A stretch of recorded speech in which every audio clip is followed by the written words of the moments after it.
All Bengal এডুকেশনের পক্ষ থেকে সকলকে ওয়েলকাম জানিয়ে আজকের ভিডিও শুরু করছি।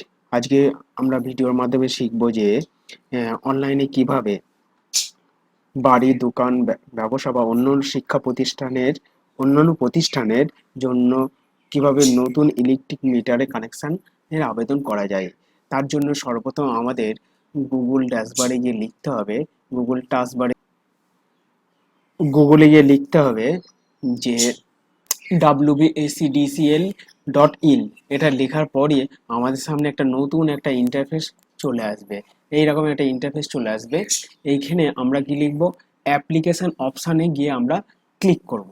অ্যাপ্লিকেশন অপশানের উপর যখনই আমরা ক্লিক করব তখন আমাদের সামনে আর একটা ইন্টারফেস চলে আসবে, যেটা হচ্ছে এখানে নিউ কানেকশন বলে অপশান আসবে। এই নিউ কানেকশনের মধ্যে LT আদার্সে আমরা ক্লিক করব। LT আদার্সের উপর ক্লিক করব। ক্লিক করার পর এখানে ইউজার নেম এন্ড পাসওয়ার্ড চাইছে। আমাদের কাছে যেহেতু ইউজার নেম পাসওয়ার্ড নেই, সেই কারণে আমরা নিউ ইউজারের উপর ক্লিক করব। নিউ ইউজারের উপর ক্লিক করব। নিউ ইউজারের উপর ক্লিক করলেই আমাদের সামনে আরেকটা ইন্টারফেস চলে আসবে, self registration for new connection. এখানে কাস্টমারের নাম লিখব, ওপরে কাস্টমারের নাম লিখব। এখানে কাস্টমারের নাম এবং কাস্টমারের মোবাইল নাম্বার দিয়ে গেট ওটিপিতে ক্লিক করব। কাস্টমারের মোবাইলে যে ওটিপিটা যাবে, সেই ওটিপিটা আমরা এখানে দেওয়ার পর ভ্যালিডে আমরা ক্লিক করব। ওটিপি দেওয়ার পর ভ্যালিডে ক্লিক করব। ভ্যালিডে ক্লিক করার পর কাস্টমারের ইমেল আইডি চাইছে, এখানে ইমেল আইডি বসিয়ে আমরা গেট ওটিপিতে আবার ক্লিক করব। এবার ইমেল আইডিতে যে ওটিপিটা গিয়েছে সেই ওটিপিটা এখানে বসিয়ে আমরা ভ্যালিডের উপর ক্লিক করব। ক্লিক করার পর এখানে আমাদের মনের মতো একটা আমরা পাসওয়ার্ড বানিয়ে নেব। পাসওয়ার্ডটা যেন ক্যাপিটালে হয়, প্রথম অক্ষরটা ক্যাপিটালে, বাকিগুলো ছোট হাতের, এবং মাঝখানে একটা স্পেশাল ক্যারেক্টার অর্থাৎ @# এবং 1 2 3 4 বা কোনো সংখ্যা বসিয়ে আমরা এই পাসওয়ার্ড এবং কনফার্ম পাসওয়ার্ডের উপর বসিয়ে দিয়ে আমরা সাবমিটের উপর ক্লিক করব। সাবমিটের উপর ক্লিক করলে পরে আমাদের মেলে আইডি, এই ইউজার নেম এবং পাসওয়ার্ডটা চলে যাবে, এবং সেই মেল থেকে আমরা ইউজার নেম এবং পাসওয়ার্ডটা নিয়ে নেব বা দেখে নেব। এরপর আমরা ইউজার নামের জায়গায় আমাদের যে ফোন নাম্বারটা দিয়েছিলাম সেই ফোন নাম্বারটা বসাবো এবং এখানে ফোন নাম্বারটা বসাবো। আর এই জায়গায় পাসওয়ার্ডের জায়গায় এখানে আমরা কি করব, যে পাসওয়ার্ডটা আমরা তৈরি করেছিলাম সেই পাসওয়ার্ডটা এখানে বসিয়ে দিয়ে নিচে এখানে ক্যাপচাটা বসাবো।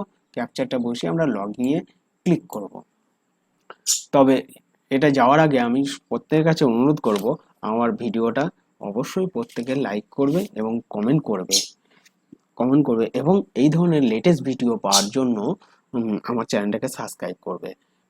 আমি প্রত্যেককে কথা দিচ্ছি যে আমি তোমাদের সবাইকে সাইবার ক্রাইম এক্সপার্ট বানিয়ে দেবো আমার চ্যানেলের সঙ্গে যদি তোমরা যুক্ত থাকো।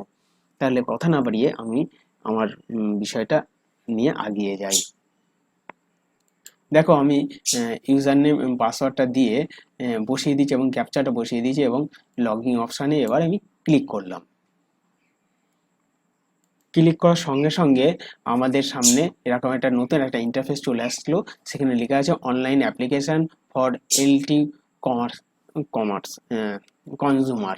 এখানে আমরা কানেকশন ফর ইন্ডিভিজুয়ালের উপর ক্লিক করব। এটার উপর ক্লিক করব, ইন্ডিভিজুয়ালের উপর ক্লিক করব। তারপর এখানে বলছে সিলেক্ট ইওর ডিস্ট্রিক্ট বা রিজন। এখানে আমাদের ডিস্ট্রিক্টটা সিলেক্ট করে নিতে হবে। এখানে যখনই আমরা ক্লিক করব আমাদের পশ্চিমবাংলার যত ডিস্ট্রিক্টগুলো আছে সেই ডিস্ট্রিক্টগুলো এখানে দেখিয়ে দেবে। এর মধ্যে থেকে যে ডিস্ট্রিক্টটা সিলেক্ট করে নেব। ডিস্ট্রিক্টটা সিলেক্ট করার পর আমি দেখো নদিয়া রিজন সিলেক্ট করেছি। এবার ডিস্ট্রিক্টটা সিলেক্ট করার পর এখানে আমাদের লোকাল কাস্টমার কেয়ারটা সিলেক্ট করতে হবে। এই জায়গায় সিলেক্ট করলেই আমাদের সামনে লোকাল কাস্টমার লোকাল কাস্টমার কেয়ারটা সিলেক্ট করে নিতে হবে। সিলেক্ট করলেই আমাদের সামনে দেখো বিভিন্ন কাস্টমার কেয়ারের নাম্বারগুলো চলে এসছে। কাস্টমার কেয়ার আমি এখানে সিলেক্ট করে নেবো, নদিয়াটা সিলেক্ট করে নেবো। দেখো কৃষ্ণনগর রোড স্টেশন আমি সিলেক্ট করে নিয়েছি। এবং কনজিউমার টাইপটা কি হবে? কনজিউমার টাইপ হবে আমাদের সবসময় এখানে কি করতে হবে, পোস্টপেড মিটারের ওপর আমাদের ক্লিক করতে হবে। পোস্টপেড মিটারের ওপর যখনই ক্লিক করব, কনজিউমার টাইপে আমরা কি করব, নর্মাল ইন্ডিভিজুয়াল অনার্স বলে এই অপশানটা ক্লিক করব। নর্মাল ইন্ডিভিজুয়াল অনার্স বলে আমরা এই জায়গাটায় ক্লিক করব, প্রথমটাই আমরা ক্লিক করব। তারপর কি চাই, customer care centre. Customer care centre আমরা আবার এখানে সিলেক্ট করব। কাস্টমার কেয়ার সেন্টারটা আমরা সিলেক্ট করব। তারপরে কাস্টমারের ফার্স্ট নেম, কাস্টমারের last name, email ID, mobile number, Aadhaar card number আমরা এগুলো বসিয়ে দেবো। তবে বলে রাখি আরেকটা কথা, যে কনজিউমার টাইপটা আমরা কি করলাম, নর্মাল ইন্ডিভিজুয়াল। আর দ্বিতীয় ধাপটা আমাদের করতে হবে যে ডোমেস্টিক, মানে ঘরোয়া মিটার না কমার্শিয়াল। এখানে ডোমেস্টিক হলে আমরা ডোমেস্টিকের ওপর ক্লিক করব, এই ডোমেস্টিক দ্বিতীয়টার ওপর ক্লিক করব। আর যদি কমার্শিয়াল হয়, এই নিচের দিকে কমার্শিয়াল বলে একটা অপশন রয়েছে, কমার্শিয়ালের ওপর আমরা ক্লিক করতে পারি। তাহলে এইগুলো করে নিই আমরা। আরেকবার তোমরা ভালো করে দেখে নাও। প্রথমে কনজিউমার টাইপটা কি করেছি, নর্মাল ইন্ডিভিজুয়াল অনার্স। তারপরে কি করেছি, ডোমেস্টিক। এটা যদি কমার্শিয়াল হতো তাহলে আমরা কমার্শিয়াল অপশানটা সিলেক্ট করে নিতাম। তারপর কাস্টমার ফার্স্ট নেম দিয়েছি, কাস্টমার লাস্ট নেম দিয়েছি, ইমেল আইডি দিয়েছি, মোবাইল নাম্বার দিয়েছি, আধার কার্ড নাম্বার। এখানে স্টার মার্ক যেহেতু নেই, আমি আধার নাম্বার দিইনি। এবার এখানে আমরা কি লিখবো, অ্যাড্রেসটা দেবো, কমিউনিকেশন অ্যাড্রেস। মানে আমার আধার কার্ডে যে অ্যাড্রেসটা রয়েছে, বা ভোটার কার্ডের যে অ্যাড্রেস রয়েছে, বা পোস্টাল অ্যাড্রেসটা আমরা এখানে বসিয়ে দেবো। দ্বিতীয় ধাপও সেম বসিয়ে দিতে পারি, আবার নাও দিতে পারি। তারপর আমরা ডিস্ট্রিক্টটা সিলেক্ট করব, তারপর পিনকোড নাম্বারটা সিলেক্ট করব। ল্যান্ডমার্কটা হচ্ছে সবচেয়ে গুরুত্বপূর্ণ। ল্যান্ডমার্ক তোমার বাড়ির কাছে পিঠে সবচেয়ে পরিচিত জায়গাটা এখানে বসিয়ে দিতে হবে। যেমন ধরো আমার বাড়ির কাছে যদি বাজার থাকে, তাহলে লিখবো নিয়ার মার্কেট। বা বাড়ির কাছে যদি কোনো মন্দির থাকে, নিয়ার টেম্পল। বা বাড়ির কাছে স্কুল থাকলে নিয়ার স্কুল। এইগুলো লিখে আমাদের ল্যান্ডমার্কটা দিতে হবে। এবং কনজিউমার এখানে এখানটা কি করতে হবে, আমরা সেম এই অ্যাড্রেসটার, আমার কানেকশানের অ্যাড্রেস যদি সেম হয় তাহলে আমরা সেম করব। ডিফারেন্স হলে আমরা নতুন করে আবার লিখব। দেখো আমি অ্যাড্রেসটা ফুলফিল করে নিয়েছি, যে আমার ঠিকানাটা লিখেছি, এবং ডিস্ট্রিক্টটা লিখেছি, পিনকোড নাম্বার লিখেছি, এবং ল্যান্ডমার্ক লিখেছি হাটবাজার অপোজিট। এবং অ্যাড্রেস কমিউনিকেশানে এখানে কি লিখেছি, সেম। আর এই জায়গাটায় কিছু করতে হবে না, নিয়ারেস্ট পোল নাম্বার, এটাই কোনো কিছু লিখতে হবে না। এরপর আমরা কি করব, ক্যাটাগরি কানেকশান আমরা কি করব, ক্যাটাগরি কানেকশান কি করব সেটা আমাদের দেখে নিই। ক্যাটাগরি কানেকশানে প্রথমে কি করেছি, আদার্স করব আমরা। দ্বিতীয় ধাপে কি করব, পঞ্চায়েত করব। 3 নম্বর ফেজটা কি করব, সিঙ্গেল ফেজ করব। 4 নম্বর মিটার কি করব, রেন্টাল করব। কোনো সময় মিটার পারচেস হয় না, তাহলে প্রথমেরটা আমরা কি করলাম, আদার্স। দ্বিতীয়টা কি করলাম, পঞ্চায়েত। পৌরসভা হলে পৌরসভা করব। তারপর হচ্ছে 3 নম্বর করব কি, আমরা সিঙ্গেল ফেজ। 4 নম্বর কি করব, রেন্টাল। তারপরে আমরা এখানে কত ওয়ার্ডের আমরা লাইনটা কানেকশানটা নেব, সেই কানেকশানটা এখানে আমরা বসিয়ে দেবো। যদি আমরা এখানে ওয়ার্ডটা যদি 500 বসাই, তাহলে আমাদের কোটেশন আসবে 948 টাকা। যদি আমরা 450 করি তাহলে আসবে 498 টাকা। যদি আমরা 400 করি তাহলে 848 টাকা। যদি আমরা 300 করি তাহলে 347 টাকা। যদি আমরা 250 করি 697 টাকা। যদি 200 করি তাহলে 250 টাকা। এই এই এইখানে যে ওয়ার্ডটা বসাবো তার উপর এগুলো নির্ভর করবে। আর কোটেশনটা আমরা ঠিক এইভাবে লিখবো, 0. যদি আমি 500 লিখি তাহলে 0.00 এটা লিখবো। যে আমরা লোডিং ক্যাপাসিটির উপর ক্লিক করব। এটা অন্যভাবেও করা যায়। আমরা এই জায়গার উপর যদি ক্লিক করি তাহলে আমরা কটা টিউব, কটা ফ্যান, কটা কি চালাবো সেইগুলো অপশানগুলো আসবে। সেই অপশানগুলো সিলেক্ট করার পর কোটেশন ওয়ার্ড কত আসছে সেটা যখনই আসবে সেটা কপি করে এই জায়গাটায় বসিয়ে দিলে পরেই আমরা দেখতে পারবো দিয়ে, এবং ভ্যালিড ভেরিফাই লোডের ওপর ক্লিক করতে হবে। তা আমার যেহেতু জানা আছে সেই কারণে আমি এই এই অপশানটা আমরা ক্লিক করলাম না, আমরা ডাইরেক্ট আমরা বসিয়ে দিলাম, দিয়ে লোড ভেরিফাই লোডের ওপর আমরা ক্লিক করলাম।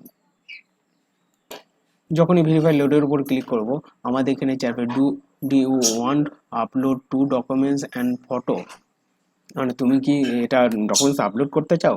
তাহলে যদি আমি ডকুমেন্টস আপলোড করতে চাই তাহলে ইয়েস করব, যদি ডকুমেন্টস আপলোড করতে চাই তাহলে ইয়েস করব, আর যদি ডকুমেন্টস আপলোড না করতে হয় তাহলে আমরা নো এর ওপর ক্লিক করব। আমি ডকুমেন্টস আপলোড করব না, তার জন্য আমরা নো এর ওপর, আমি এই নো এর ওপর ক্লিক করলাম, নো এর ওপর ক্লিক করলাম।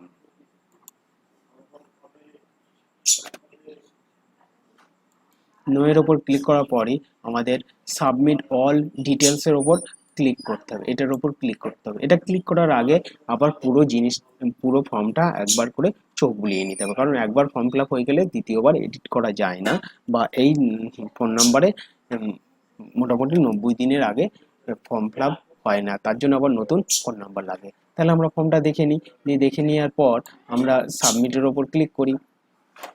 সাবমিটের উপর ক্লিক করলেই আমাদের সামনে এই ফর্মটা ডাউনলোডের অপশানটা চলে আসবে। আমরা এই ফর্ম ডাউনলোডের ওপর আমরা ক্লিক করব। ফর্ম আমাদের ডাউনলোড হয়ে গিয়েছে, এই ফর্মটা এবার আমরা প্রিন্ট করব, প্রিন্ট করে কাস্টমারকে দিয়ে দেবো। ফর্ম ডাউনলোডের পর আমরা কি করব, ডাউনলোড কোটেশন এটার উপর যখনই ক্লিক করব, ক্লিক করার পরই আমাদের সামনে এই পেজটা চলে আসবে। এখানে আমরা জেনারেট কোটেশনের উপর ক্লিক করব। তারপর আমাদের সামনে এই কোটেশনটা চলে আসবে, এটা আমরা প্রিন্ট করতে পারি, প্রিন্ট করে কাস্টমারকে দিয়ে দেবো। কাস্টমার কি করতে পারে, এখানে দেখো আমি যেহেতু 500 দিয়েছি, 998 টাকা আমার কোটেশন এসছে। এটা কাস্টমারকে দিয়ে দেবো। কাস্টমার হয় অফিসে গিয়ে জমা দিয়ে আসতে পারে, কিংবা অনলাইনে আমি এখান থেকে পে করতে পারি। তাহলে আমি কিভাবে অনলাইনে পে করা যায় সেটা দেখিয়ে দিই তোমাদের। আমরা যখনই কোটেশন ডাউনলোড করার পর আমরা নিউ কানেকশন ই পে এর ওপর ক্লিক করব। প্রথমে এটার ওপর ক্লিক করব, 1 নম্বর এটা ক্লিক, দ্বিতীয় হচ্ছে এটার ওপর ক্লিক করব। 1 নম্বর যেই ক্লিক করব এটা দ্বিতীয় পেজটায় তখন চলে আসবে, আমরা দ্বিতীয়ের ওপর নেক্সটের ওপর ক্লিক করব। আমরা নেক্সটের ওপর পরই আমাদের সামনে এরকম একটা ইন্টারফেস চলে আসবে। আমরা বিল ডেস্কের ওপর ক্লিক করব প্রথমে, তারপরে আই এগ্রির ওপর ক্লিক করে আমরা কনফার্ম বটমের ওপর ক্লিক করব। কনফার্ম বাটনের উপর ক্লিক করার পর আমাদের পেমেন্টের অপশানগুলো চলে এসছে। আমরা ক্রেডিট কার্ড, ডেবিট কার্ড বা নেট ব্যাংকিং বা ইউপিআই বা ফোনপের মাধ্যমে পেমেন্ট করতে পারি, যার যেটা আছে সেটার মাধ্যমে সে পেমেন্ট করতে পারে। আমি ডেবিট কার্ড এখানে সিলেক্ট করলাম, ডেবিট কার্ডের উপরে নাম্বারটা বসালাম, ডেবিট কার্ডের এক্সপায়ার ডেটগুলো বসালাম, এবং সিভি বা সিভিসি নাম্বারটা এখানে বসালাম। বসিয়ে এখানে এটিএম কার্ডে যে নাম রয়েছে সেই এটিএম হোল্ডারের নামটা এখানে বসিয়ে দিয়ে আমরা পে নাওয়ের ওপর ক্লিক করব। পে নাওয়ের ওপর যখনই ক্লিক করব আমার মোবাইলে একটা ওটিপি চলে আসবে, সেই ওটিপিটা এখানে বসিয়ে মেক পেমেন্টে আমি ক্লিক করব। মেক পেমেন্টে ক্লিক করলে পরে আমাদের পেমেন্টটা সাকসেসফুল হয়ে যাবে। এই ভিউ রিসিভের ওপর আমরা ক্লিক করলে পরেই আমাদের সামনে এই পেমেন্টের রসিদটা চলে আসবে। এই দেখো পেমেন্টের রসিদটা চলে এসেছে, এবার কাস্টমারকে এই পেমেন্ট রসিদটা দিয়ে দেবো। এই ছিল আজকে আমার ভিডিওটা অবশ্যই তোমরা লাইক করবে, ভালো কিংবা মন্দ যাই লাগুক তোমাদের, যদি তোমাদের সামান্য একটু উপকার হয় তাহলে অবশ্যই লাইক করবে এবং কমেন্ট করবে এবং সাবস্ক্রাইব করবে এরকম লেটেস্ট ভিডিও পাওয়ার জন্য। এবং আমার চ্যানেলে দেখবে যে অনলাইনে কাজ করার জন্য এরকম খুব সুন্দর সুন্দর ভিডিও রয়েছে, সেই ভিডিওগুলো তোমরা দেখো এবং আমাকে লাইক করো এবং সাবস্ক্রাইব করো এরকম লেটেস্ট ভিডিও পাওয়ার জন্য। তোমরা যদি সাবস্ক্রাইব কিংবা লাইক দিতে না করো আমি তোমাদের সামনে এরকম সুন্দর সুন্দর ভিডিওগুলো বানাতে আমার আমি আনন্দ পাবো না। তোমরা যত লাইক করো, যত সাবস্ক্রাইব করো, আমি এইরকম সুন্দর ভিডিও বানাতে আমার তত ইচ্ছা জাগবে মনের মধ্যে।